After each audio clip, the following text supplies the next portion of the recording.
इतिहास के पन्नों को पलटें तो किसी भी सभ्यता की रीढ़ उसका शक्ति संतुलन होता है। सही कहा ना? पारंपरिक भारतीय समाज की जड़ों में जाएं तो वहां दो बेहद खास ताकतें काम करती दिखती हैं।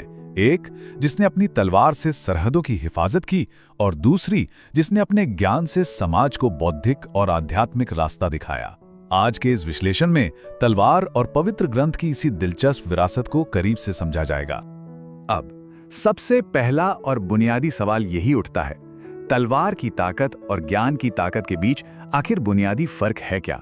सच मानिए, यह सिर्फ एक सवाल नहीं है, ये असल में शासन करने और आध्यात्मिक नेतृत्व देने के बीच का वो ऐतिहासिक अंतर है जिसने सदियों तक पूरे समाज को एक दिशा दी है। मतलब एक तरफ भौतिक रक्षा और प्रशासन संभालने की जिम्मेदारी है और ठीक दूसरी तरफ बौद्धिक विकास और आध्यात्मिक मार्गदर्शन है। और मजेदार बात यह है कि इन दोनों शक्तियों ने हमेशा एक साथ मिलकर काम किया है। तो चलिए सबसे पहले बात करते हैं भाग 1 की, वर्ण व्यवस्था के दो मुख्य स्तंभ। आइए इस बात की गहराई में चलते हैं। ऐतिहासिक ढांचे ने इन दोनों स्तंभों का रोल बिल्कुल शीशे की तरह साफ था। जो ठाकुर हैं वो मुख्य रूप से क्षत्रिय वर्ण से आते हैं, यानी योद्धा या शासक वर्ग। इनका सीधा सा काम था समाज की भौतिक रक्षा करना। और वहीं ब्राह्मण यानी पंडित या आध्यात्मिक मार्गदर्शक, जिनका मुख्य काम था ज्ञान और शिक्षा को समाज के कोने कोने तक पहुंचाना। सोचिए, एक वर्ग ने रक्षक बनकर तलवार उठाई तो दूसरे ने शिक्षक बनकर ज्ञान की मशाल जलाई। एकदम परफेक्ट बैलेंस। अब आते हैं भाग 2 पर, प्रशासन बनाम आध्यात्मिक नेतृत्व। और ये हिस्सा इस बात को बहुत ही बेहतरीन ढंग से समझाता है। इन दोनों की जिम्मेदारियों का जो अंतर था ना, वो बिल्कुल स्पष्ट था। एक तरफ जमीन पर नियंत्रण रखना, युद्ध लड़ना और एक सख्त प्रशासन चलाना, ये सब ठाकुरों का मुख्य काम रहा। दूसरी तरफ अपनी बौद्धिक क्षमता से समाज को सही दिशा दिखाना, सांस्कृतिक मूल्यों को बचाए रखना और पूजा पाठ संपन्न कराना, ये ब्राह्मणों का अधिकार क्षेत्र था। सीधे शब्दों में कहें तो ये प्रशासन की जमीनी जरूरतों और समाज के वैचारिक विकास का एक बहुत ही स्पष्ट और सुलझा हुआ बंटवारा था।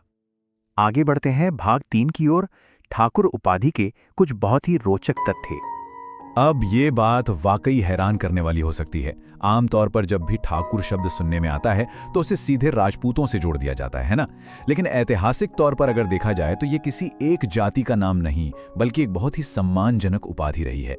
दिलचस्प बात तो यह है कि इतिहास में कई अलग अलग समुदायों ने इस उपाधि को अपनाया है, चाहे वो बिहार के नाई समुदाय के लोग हों, कुछ भूमिहार हों, या फिर, और ये सच में चौंकाने वाला है, बंगाल के कुछ ब्राह्मण हों।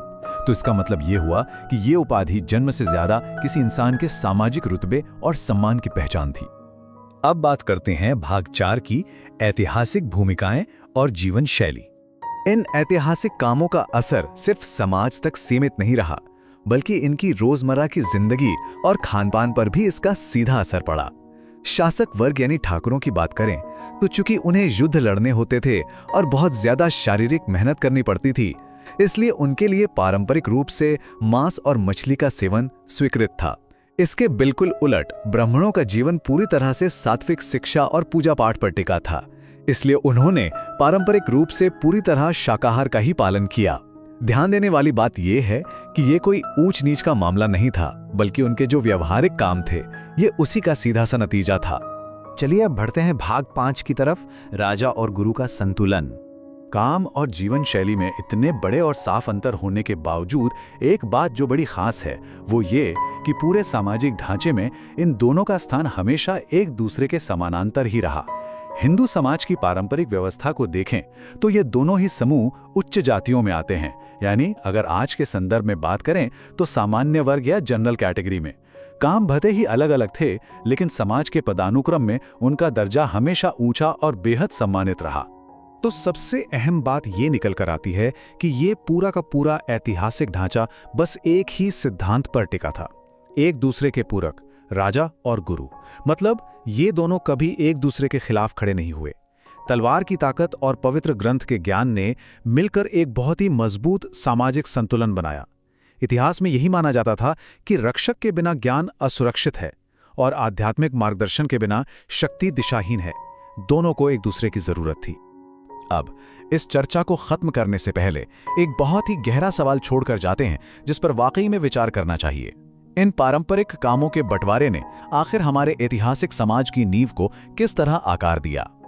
रक्षक और शिक्षक की इन पूरक भूमिकाओं ने सदियों तक जिस तरह का सामाजिक संतुलन बनाए रखा, सच में वो आज भी इतिहास को देखने का एक बिल्कुल नया नजरिया देता है।